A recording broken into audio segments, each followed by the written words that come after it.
क्या हो रहा है सीट बंटवारे को लेकर? अच्छा, एक बात बताइए, चुनाव है बिहार का, खिचड़ी पहले से ही पक गई, सत्तू की तरह, दूध मिश्री की तरह बन गया। हाँ। और चिंता आप लोग को होता, आप लोग आग लगाने आते रहते हैं। आग लगाने आते हैं तो सबसे ज्यादा चिंता आग आपके आग कड़ाही के नीचे लगा हुआ है। अरे उसी में सुनिए पका रहे हैं ना, आप लोग। मेरी बात सुनिए ना। हाँ। आग नेताओं के भीतर लगी हुई है। हाँ। पब्लिक के बारे में मैं आपको इतने बता दूं, ना उनको हर्ष न विषाद है। कोई आएगा तो चोरे आता है, कोई लेना देना बिहार को लेकर के है नहीं। बिहार का कोई मतलब रहनी भी नहीं गया। हमेशा पॉलिटिकल सॉल्यूशन बिहार में ढूंढा गया। इकोनॉमिकल सॉल्यूशन की बात कभी नहीं हुई कि क्या होगा, बिहार का इकोनॉमी जनरेट कैसे होगा, फैक्ट्रियां क्या होगी, बाढ़ से मुक्ति कैसे मिलेगा, हमें स्मार्ट सिटी एक भी कब मिलेगी। नीतीश कुमार जी ने तो भीख मांग मांग करके मोदी जी से थक गए कि हमको एक केंद्रीय विश्वविद्यालय दे दो। दे दिए क्या? आज से 40 साल पहले 41 साल पहले हमारे पास 40% हमारे पास चीनी था। हम बाहर को प्रोडक्टिविटी करते थे। और आज हमारे पास 4% चीनी मात्र बचा है और 9 चीनी मिल बची है। मोदी जी जहाँ 3 बार गए, वहाँ के मोतिहारी में उसने कहा कि अगले बार इसी चीनी मिल का मैं चीनी पीऊँगा। और तीसरे बार गए तो सारे माफियाओं ने 3 कर्मचारी को मार भी दिया, जिसको 2-2 लाख रुपये हमको देना पड़ा, और सारा चीनी मिल बेच दिया। सर, डालमिया नगर की फैक्ट्री बंद हो गई। इरमी जो रेलवे थी कांग्रेस के समय में आया, वो 3 हिस्सा चला गया। बंदूक फैक्ट्री की स्थिति बुरी हो गई, सिल्क फैक्ट्री की वही हो गया। चीनी मधुपुर का दूध फैक्ट्री का पहले ही बंद हो गया, जिसके चलते 2 ही फैक्ट्री इंडिया में बना था। एक फैक्ट्री बनी गुजरात में और दूसरा बना यहाँ दूध प्रोडक्शन का, और हमारा बंद हो गया। हम पेपर मिल हमारा सबसे बड़ा था, दरभंगा में बंद हो गया। हम कभी फैक्ट्री पर बात नहीं करते हैं। जूट मिल की 4 हिस्सा कटिहार का बंद जो हो गया। लोग ये फैक्ट्री लेकर आएगा, खोलेगा, उनको टिकट कैसे मिलेगा ये बताइए। अच्छा, एक बात आप हमको बताइए। आप अपने सर मेरी बात तो सुनिए। हर दिन मैं बात क्या करता हूँ सदन में। आप मेरा सदन में सबसे ज्यादा अवार्डेड एमपी हम है। हर दिन का डिबेट और हर दिन के क्वेश्चन सबसे ज्यादा मेरे हैं।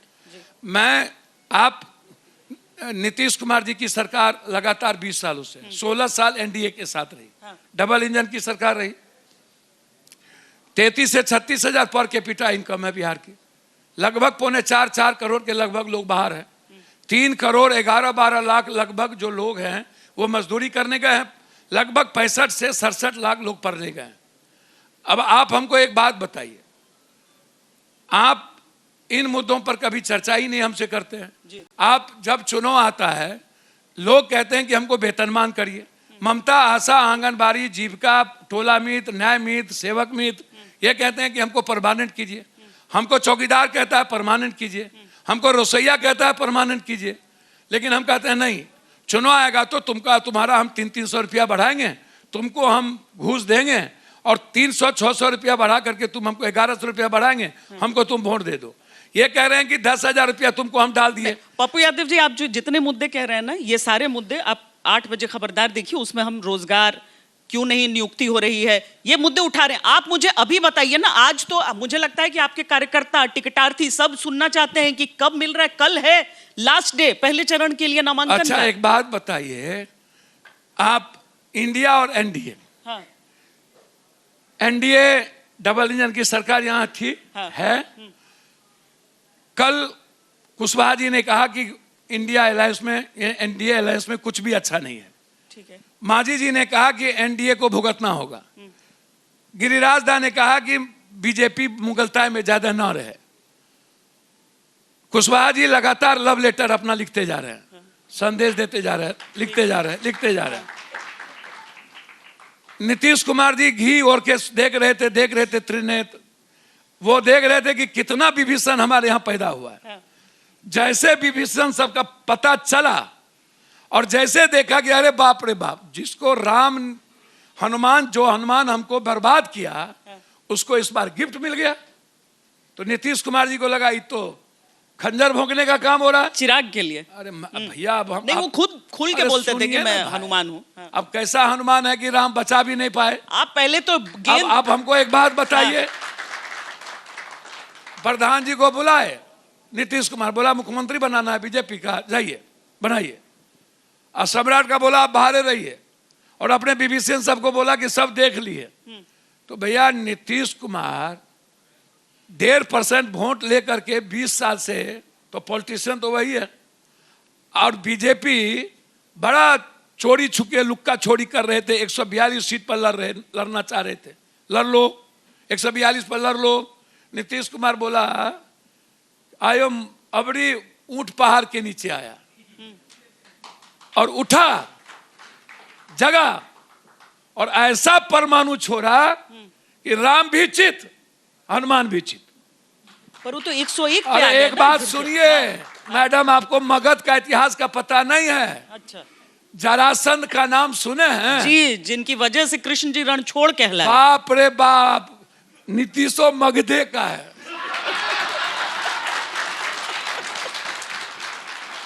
अब कुछ बुझवे नहीं करते। तो जरा सा सुनिए, मगध का इतिहास आर्थिक आजादी का रहा है। हाँ। अब हम ना 3-13 में रहते हैं, हमको तो है कहीं मर्डर हो गया कहिएगा तो हेलीकॉप्टर से चल जाएंगे। अरे आप अब वो फिर गेंद एकाध काहे तो डक केस ले कर रहे हैं लेंगे। जिसमें हम बोल रहे हैं आप लोग की सीट बंटवारे अच्छा, का क्या? हम ना 3 में ना 13 में है ना हमको आप सीधा सुनिए ना, गेंद को छोड़ दे रहे हैं। ना हमको कोई अभी मुख्यमंत्री बना रहा। पब्लिक तो जात पात में इन्वॉल्व है। हाँ। हिंदू मियाँ में इन्वॉल्व है। हाँ। रोहिंग्यांग और पब्लिक। देखिए एक बात समझिए, हमारा हाल वो है कापर करूं सिंगार पिया मोरानर, और जिसके लिए कान कटाए वही कहे कनकट्टा। तो पब्लिक का हाल वो है, और जिससे पागल होके मोहब्बत करे वही कहे कापर करूं सिंगार। अब हम सिंगार कर रहे हैं, आप हमको देखबे नहीं कीजिए। अभी हम वही न्यूज 18 में बोले। हाँ। क्या नाम है, नाम है भुला गया। हाँ। आप ही की तरह स्मार्ट है ना, अच्छा वहां बोले, ठीक है। उसको बोले हम अभी वहीं से दिल्ली से आ रहे हैं। तो आप एक बात सुनिए कि सबका हाल एक ही तरह है, कोई यहाँ गिरा कोई वहां गिरा। और हमारे यहाँ तो चलिए कांग्रेस तो अपने एलाइज को रेस्पेक्ट भी देती है, बात भी करती है, और अपने लिए पीछे भी क्वालिटी करके क्वांटिटी का कोई मैटर नहीं है। लेकिन यहाँ तो बैठ करके जिस नीतीश कुमार के बदौलत आप सरकार चाहते हैं, तो अब नीतीश कुमार तो बूझ गया। तो अब चुनाव के बाद नीतीश भैया को जो आप खंजर भोग रहे थे, वो तो एकदम मन बना लिया होगा कि भैया इससे बचो, इसके साथ नहीं, बस जितना दिन चुनाव लड़ना हो लड़ लो। मतलब आप कह रहे हैं कि हो सकता है कि चुनाव के बाद हो सकता नीतीश है। को मुख्यमंत्री न बनाया जाए। हो सकता है। नीतीश कुमार जी जब एक बार सोच ले, हाँ। आप समझिए, वो कम्बल में घी और के चुपचाप रहता है, आप इसको जान लीजिए। और नीतीश कुमार जी को जो एक बार छेड़ा, हाँ।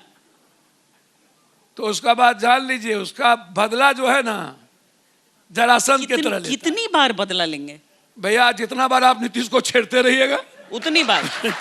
हद हो गया, आप छेड़ते रहिएगा, आपसे बदला लेते। उन्होंने कहा है कि इस बार पप्पू यादव है। हाँ। हाँ, पप्पू यादव है कोई कि आप हमको,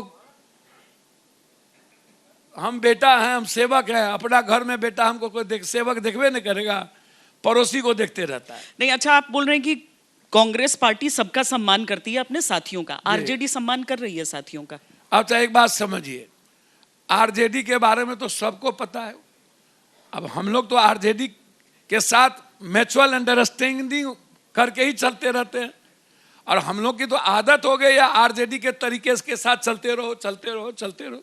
अरे जो कांग्रेस देश को आजाद कराया, जो कांग्रेस देश की इकोनॉमी सुई से लेके परमाणु पहुंचाया, उस कांग्रेस को कम से कम समझना तो पड़ेगा ही कि उस कांग्रेस को आप इतना जल्दी उसके रेस्पेक्ट, उसके वर्कर के रेस्पेक्ट को छेड़छाड़ मत कीजिए। भैया कांग्रेस आपका रेस्पेक्ट कर रही है, आपको समझ रही है, गठबंधन धर्म को सबसे ज्यादा तवज्जो देती है, सबसे ज्यादा सम्मान भी देती है। और आप जो सीट देते हैं, अब शहर का सीट आप देते हैं, कांग्रेस चुपचाप ले लेती है। नालंदा का सीट देते हैं, कांग्रेस चुपचाप ले लेती है। आप हमको बताइए, मैं आपसे पूछ रहा हूं जी। तो बहुत क्लियर है हम इस मामले में। इसको आप समझ लीजिए कि जो कुछ कहावत है, जिसके फल होता है वो झुक जाता है। तो आरजेडी यदि नेतृत्व करना है, उस कर रही है, तो उन्हीं को रास्ता निकालने की जरूरत है, और उन्हीं को समझना होगा अपने एलाइज को। एक बार आपने अब वो नीतीश कुमार जी के तरह चाहेंगे कि हम हूं, अरे भाई आप कहाँ राजेंद्र बाबू नटवर लाल के क्षेत्र के हैं, नीतीश कुमार कहाँ मगध के हैं, तो दोनों में अंतर नहीं। इधर भोजपुरी, और हम लोग हैं संस्कारी, मिथिला मैथिली वाला, अंगिका वाला। कर्ण अपना दान दे दिया सब कुछ, तो पप्पू यादव सब दान दे दिया, कुंडलियों दान दे दिया, अरे कवच हम बचा जानते है, हुए दान दे दिए। कवच बचा है ना। ना कवच काहे बचेगा, हम पागल हैं, हमारा कवच के बचने देगा, इसलिए बेफिक्र हैं हम। तो एक तरफ अब उनको बेचारे कोई का हाल चाल बा हो, ठीक बानी ना, मगध का भाषा तो थोड़ा टेढ़ा मेरा है, तो उनसे आप पार जल्दी कैसे पारी, आपको समझना पड़ेगा। और पूरा का पूरा आपको एलाइज को, माले है, माले एक रेस्पेक्टेबल एलाइज है हम लोग का, सीपीएम भी एक गंभीर एलाइज है, तो माले का रेस्पेक्ट भी हम लोग का ख्याल रखना पड़ेगा। सही माने में वो वर्कर बेस है, हम माले को हम भूल जाते हैं। माले प्रिंसिपल था, आइडियोलॉजिकल एक अच्छी पार्टी है, सामाजिक न्याय के बाहर वो जा नहीं सकती, वो कभी नफरत की बात कर नहीं सकती, कभी वो नॉन सेकुलर रास्ते नहीं अपना सकते, कभी वो बाचाल बात नहीं करेंगे। सीपीएम भी वही है। कांग्रेस कभी अपने संविधान और लोकतांत्रिक मूल्यों से नहीं चल सकता। कांग्रेस हमेशा इस देश के कॉमन मैन और मिडिल क्लास और पुअर पीपुल की बात करता है, आजाद हिंदुस्तान के बाद से लेकर के आज तक। तो कांग्रेस जिस धारे पर, जिस विचारधारे पर चल रही है, चाहे हमारे नेता राहुल गांधी जी ने अत्यंत पिछड़ी जाति के मुद्दों पर जो 10 मैटर लाए, एक्सट्रोसिटी का मैटर लाया, उनकी बराबरी का मैटर लाया, उनको 50% अत्यंत पिछड़ा और ST/SC को कि हम निजी क्षेत्र में, चाहे वो बेटी हो चाहे लड़का, निजी क्षेत्र में आरक्षण देके उसको आगे बढ़ाएंगे, अवसर देंगे। उसी तरह 35% को पंचायत में, उसी तरह 32% को हम स्कूल में, कॉलेजेस में लाने की हमने प्रक्रिया की। आज तक आपने नहीं किया, हमारे नेता ये बात तेलंगाना में और कर्नाटक में उसने लागू कर दिया। 52% जब ऊंची जात को हम 10% आरक्षण दिए, तो हमारे नेता ने कहा कि और 12 करिए, 10 नहीं 12 करिए। लेकिन जो OBC और ST/SC EBC का जो आरक्षण है उसको 52% करिए इस कंट्री में, आप उसकी भी बात करिए। जो अंबेडकरवादी सोच के लोग हैं आप उसकी भी बात करिए। जाति जनगणना की बात आई तो उन्होंने कहा इसमें कोई जाति का मतलब कोई ST/SC OBC नहीं है, इसमें जो भी ऊंची जात के लोग में भी अब जाइए ब्राह्मण समाज में, उसकी आर्थिक स्थिति या उसका जो जमीन जगह उसको बहुत ज्यादा नहीं है, वो एजुकेशन यदि वो ना किया होता ब्राह्मण समाज में, तो आज उसकी जो इकोनॉमिकल है सबसे कमजोर होती। उसमें सभी लोग की स्थिति बुरी है। कुर्मी समाज सबसे ऊपर है OBC में, कुर्मी के बाद कुशवाहा तब जादव, तो OBC में 3 क्लास जो है वो ऊपर है, उसके बाद कहीं कुछ नहीं है। तो हमारे नेता ने कहा कि नहीं, जो आरक्षण मंडल कमीशन के बाद जिस OBC EBC को मिलना चाहिए उनको क्यों नहीं मिला। निषाद को, मला को, केवट को, बींद को, केवरत को, धुनिया को, शर्मा को, ततमा को, कुमार को, कमार को, ठाकुर को, नाई को, इन लोगों को क्यों नहीं मिला, ये लोग क्यों नहीं ऊपर उठे। तो उन्होंने कहा कि हमको उठाना है, तो हम उस मुद्दे पर हम यात्रा किए। 4 यात्रा राहुल गांधी जी इस देश में किए, और चारों यात्रा, एक तो 10,000 किलोमीटर का था, माइनस में, लगभग बर्फ में, लगभग गर्मी में, तूफान में, बारिश में, और देश को समझने की कोशिश की। चाहे बिहार का PPSC का मुद्दा हो, चाहे SSC का मुद्दा हो, चाहे कोई पेपर लीक आउट का मुद्दा हो, कौन लड़ता है? पप्पू यादव के अलावा, राहुल गांधी के अलावा कौन लड़ता है? पप्पू यादव जी ये बताइए, कौन ये बात हमने इस बार का जो मुद्दा था उनका वोट चोरी का मुद्दा था, लेकिन बीजेपी कह रही है कि उस टाइम बड़े जोर शोर से उठाया, अब वो नारे बंद क्यों हो गए? हमको तो समझ में नहीं आता, कोई नारे बंद ही नहीं है। बीजेपी ने तो कहा था नोटबंदी, क्या हुआ? बीजेपी ने कहा जाली नोट, 1,67,000 जाली नोट है। सर मैडम, डॉलर का क्या हुआ? मैडम, रुपया का वैल्यू कहाँ है? वोट चोरी का पूछ रही हूं। आप उनसे कि राहुल गांधी जिस मुद्दे को वोट चोरी की बात वही तो कह रहा हूं। लगातार अभी भी इस मुद्दों को लेकर 49 लाख इन लोगों ने बाद में लाया क्लासेस को, 69 लाख से ही लोग 49 लाख लाए। अब आप हमको एक बात बताइए, जब SIR का मुद्दा हुआ 1 साल पहले इन्होंने वोटर लिस्ट बना दिया। 1 साल पहले जब वोटर लिस्ट इन्होंने तैयार किया, ठीक जब चुनाव आया और चुनाव को लगभग 7 महीना बचा, तो इन्होंने एक SIR करने की सोची। जब ये लोग पकड़ा गए महाराष्ट्र में कि वोट को कैसे इन्होंने चोरी की, इन्होंने कहा कि हम 1 करोड़ न्यू वोट को लाए। तो वो न्यू वोट कब गिरा? 5 बजे के बाद गिरा। हमने कहा जो वोट गिरा उसको आप CCTV फुटेज दे दो, कहता आउट, ब्लैक आउट हो गया। फिर हमने कहा कि वोटर लिस्ट का नाम दे दो, तो कहता है मेरे पास नहीं है। तो इस पर हमारे नेता ने शुरू किया, तो एक घर में लगभग 40, 300, 400 वोट बनाना।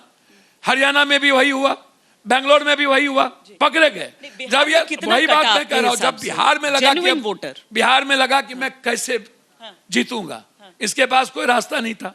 सर्वे में बिहार बिल्कुल क्लियर था। तो इन्होंने दिमाग लगाया कि अब हम एसआईआर एक नाम लेते हैं, और नाम लेकर के भैया एसआईआर तो आप करा लेते, आप 11 सालों से हैं, आप बार बार कहते हैं कि घुसपैठी या म्यांमार या नेपाल या बांग्लादेशी। मोदी जी आप तो 56 इंच के थे। चलिए अभी हम पुलवामा और पहलगाम की बात नहीं करेंगे, हम बात नहीं करेंगे हम नेपाल की, बांग्लादेश, श्रीलंका, म्यांमार और रूस की कि क्या हाल है भारत के साथ, हम उस पर चर्चा ही नहीं करते, हम बिहार पे करते हैं। आप 11 सालों में आपने घुसपैठियों को नहीं निकाला? आप इतने कायर और कमजोर क्यों हैं? आप इतने मजबूर क्यों हैं?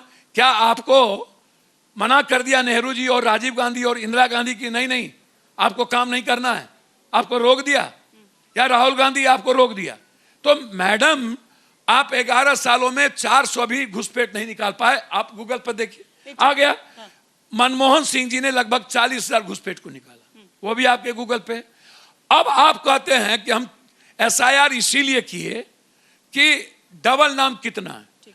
अभी हरियाणा में एक आदमी 7 जगह नाम है, 7 जगह वोट गिराया है हरियाणा में, लगभग 11,000 वोट एक ही जगह है। वो आपको अभी बम फूटने वाले हैं।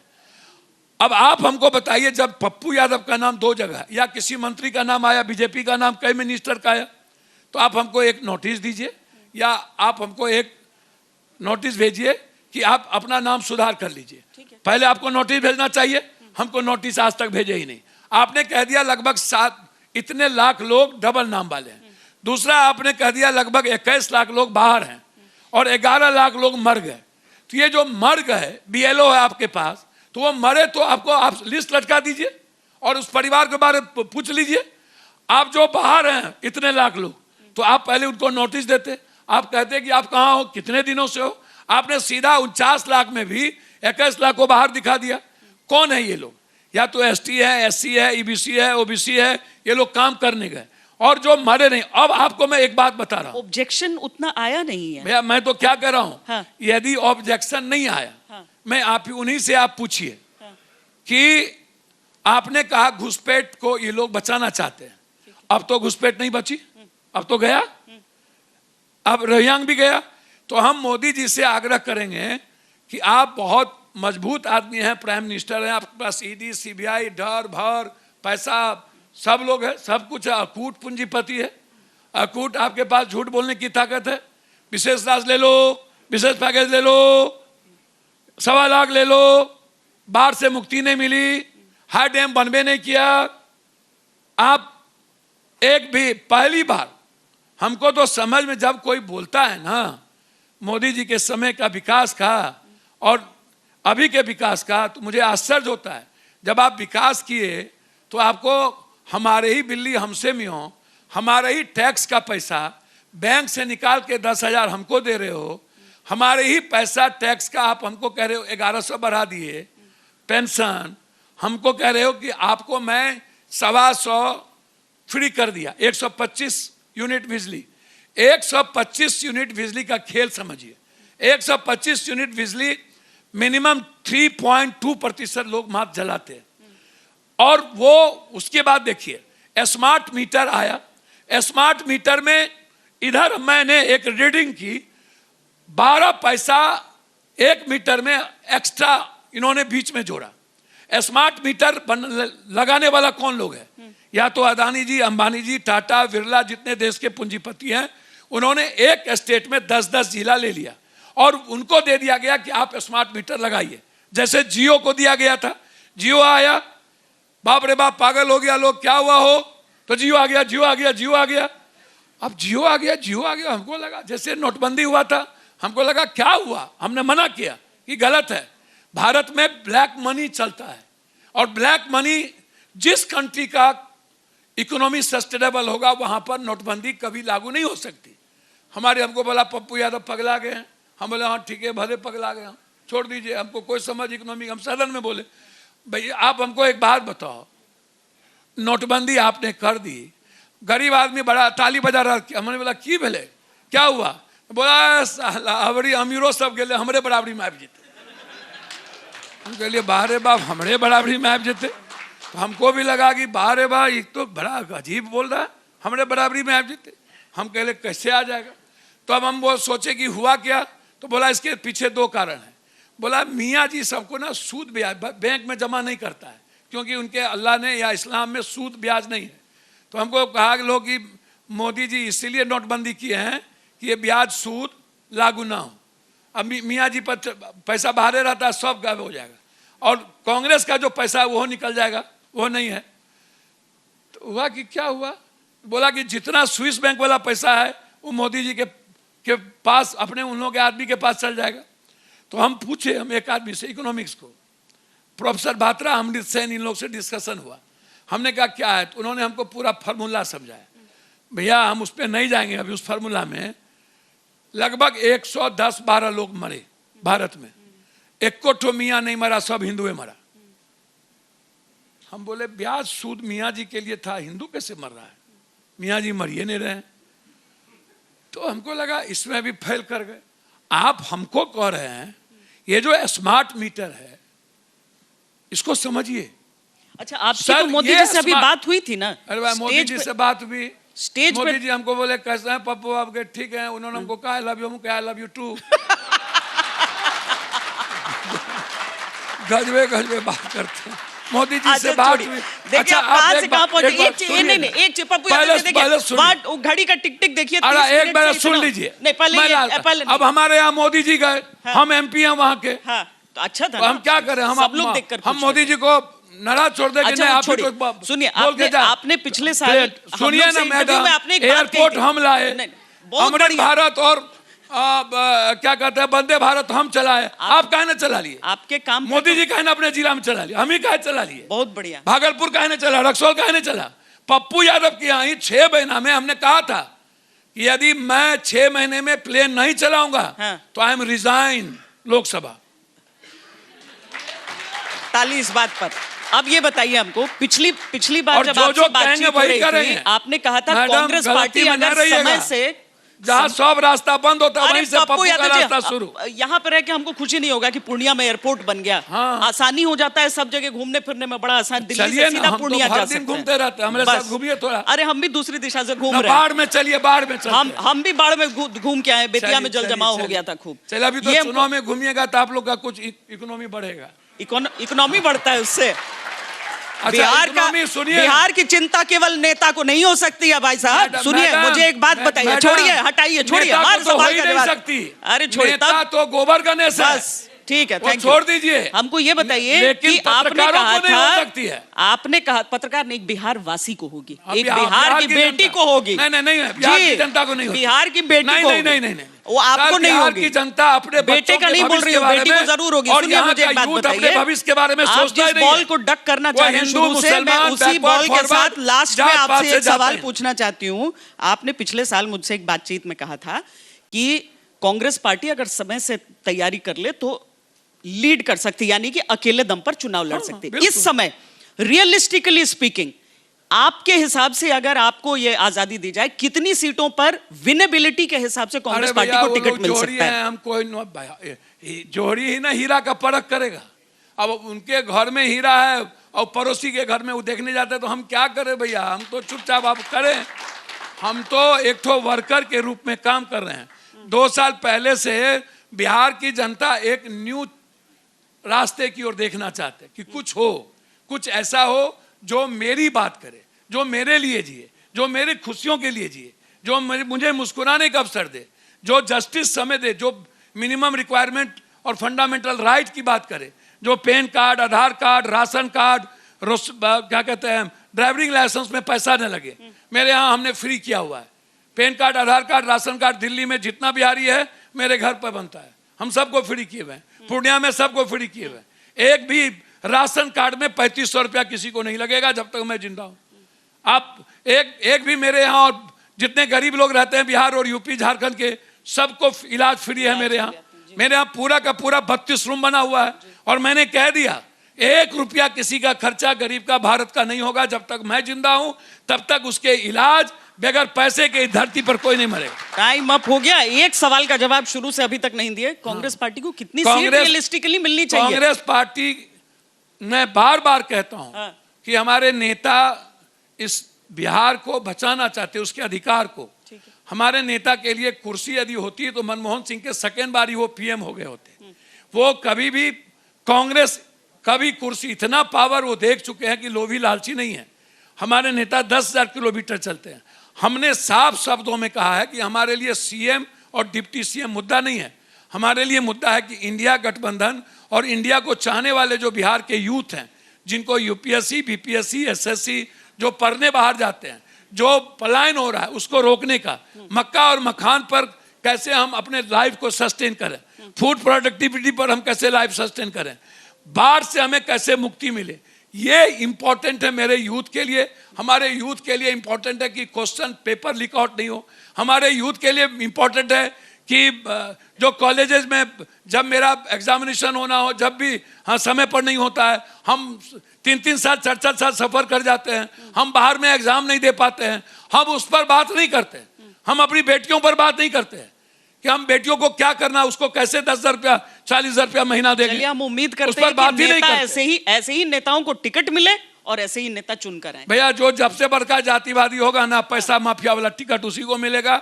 जो ज्यादा पैसा, 12 करोड़ 14 करोड़ में टिकट बिक रहा है, 20 करोड़ में टिकट बिक रहा है।